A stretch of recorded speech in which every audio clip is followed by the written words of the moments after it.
Good afternoon, YouTube. It's Sunday. Happy Sunday, everyone. I wanted to come on and talk today about, are empaths born or are they programmed to be empaths? And the reason that I bring up this topic is because it's one that I've thought about. I would classify myself as an empath, maybe even a super empath or formerly super empath. I say formerly because it's something that I'm actually working on. I'm working on trying to cultivate healthy narcissism. I have found myself in situations where I have been particularly vulnerable to being exploited by narcissists. So, I've really been working on myself in trying to develop and cultivate healthy narcissism. But as I have explored myself and my own personality, it's something that I've thought about, like how did I get here being a super empath? Was I born that way, or was I programmed to be a super empath? When I look at my upbringing and my childhood, I am someone who was raised by a narcissistic parent, a single narcissistic parent, and who was she was very abusive on many levels. She was verbally abusive, emotionally abusive, physically abusive. And ever since I can remember, I was always walking on eggshells with her. I would look at her the wrong way, or I would, I wasn't doing something correctly. My emotional needs were never met. It was never about what I needed as a child. And so when I think back on that, I realize that I was not born an empath. I was created, and I know exactly how. I was going to say how and why, but why really isn't relevant. But how I was created. When your needs are not met as a child, and you are constantly walking on eggshells, and you're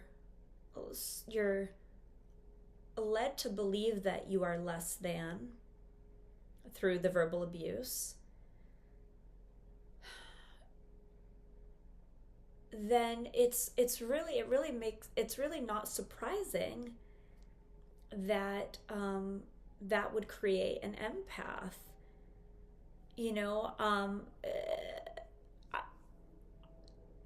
It can go either way, to be honest with you. I've got a sibling who was primarily raised by her dad, who was not a narcissist, but she still, had a mother, because we shared the same mothers, who was narcissistic. And even though she didn't live with my mom past like the age of 3 years old, she still, it still impacted her life in some way, although not as significantly as it impacted my life, because I was primarily raised by our mother. And so, it's kind of interesting to sort of explore and look at how I was sort of shaped into becoming an empath. I was not born that way. I think it's natural for babies to be born.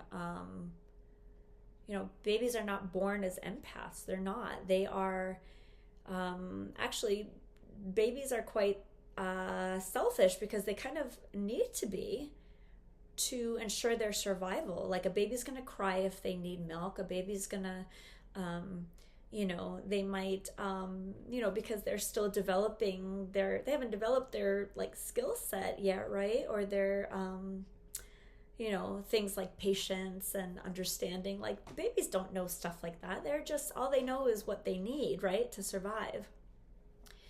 And so, it's just something to sort of, it's something interesting to think about. But I realized that because I was had a narcissistic parent who never met my emotional needs, never validated my feelings, and never made anything about me, I internally had to adjust myself to survive having a parent like her. And so I was programmed from a very young age to never have it be about me, to always have it be about the other person. And I became a people pleaser because that's what I was taught from a very young age, basically from when I was a baby. And, it's interesting because it took me 40 years to be able to sort of unpack that and recognize how unhealthy it is to actually be a people pleaser and how it really makes you vulnerable to bad people, to very narcissistic people, to abusers, people that want to exploit you and take advantage of you, and take advantage of your kindness and your empathy. So, I wanted to share my experience in case it might help someone else who feels that they're an empath sort of discover, or maybe help you sort of look into where your empathy comes from. And I hope that I am able to help you recognize not that you have to abandon your empathy, because empathy is really an extremely important trait.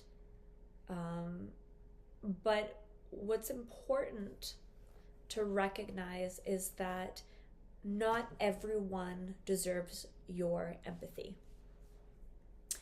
And that's basically called having boundaries, which is another thing that I have been working on developing, because as a child, I basically, as I mentioned,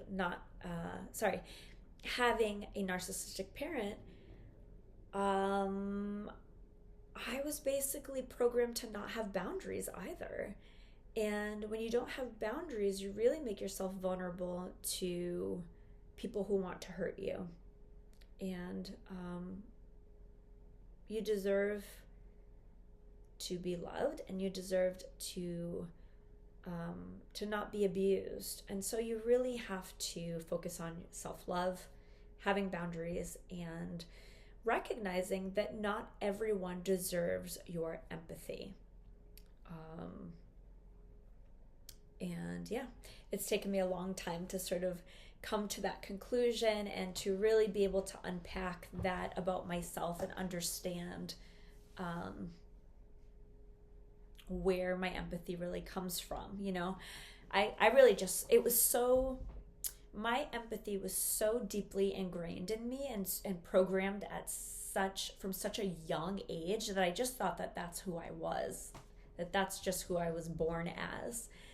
But when you look into your childhood, when you look into how your parents have raised you, or your parent, or whoever it was that raised you, and you look at and explore whether or not your needs were met, it tells you a lot. It can tell you a lot. And it's it can really be quite challenging to try to make these changes, but they're not impossible. When I say make these changes, I mean sort of trying to undo that unhealthy programming. Being an empath is not unhealthy, but as I mentioned, it's a very important trait. But boundaries are just as important, and recognizing that not everyone deserves your empathy, that not everyone deserves to have access to you, that you should not make yourself vulnerable to everyone. So those are important thoughts for consideration. And it's challenging. It's after living one way for 40 years and thinking that it's my job to I don't even think of it as a job. It's just, it feels like who I naturally am is to take care of people. It's where I'm comfortable, is taking care of others. And I'm comfortable taking care of others, not because that's naturally who I am. I was not born that way. Nobody was. It is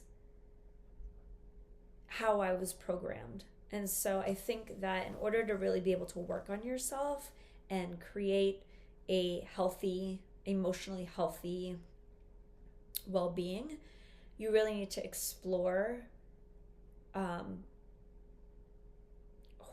who you are and why you are who you are. So anyhow, I think I'll leave this video there. I'm super interested in hearing your comments and thoughts on the topic, or maybe even your own background or your own journey with self-exploration and personal development. I think that it's really important to always be striving to be your best self and to make yourself happy. So also I plan on talking about a lot of my own journey and just these types of topics. So if you're interested in hearing more, I would love for you to subscribe to my channel. And yeah, I'll leave it at that. Thank you.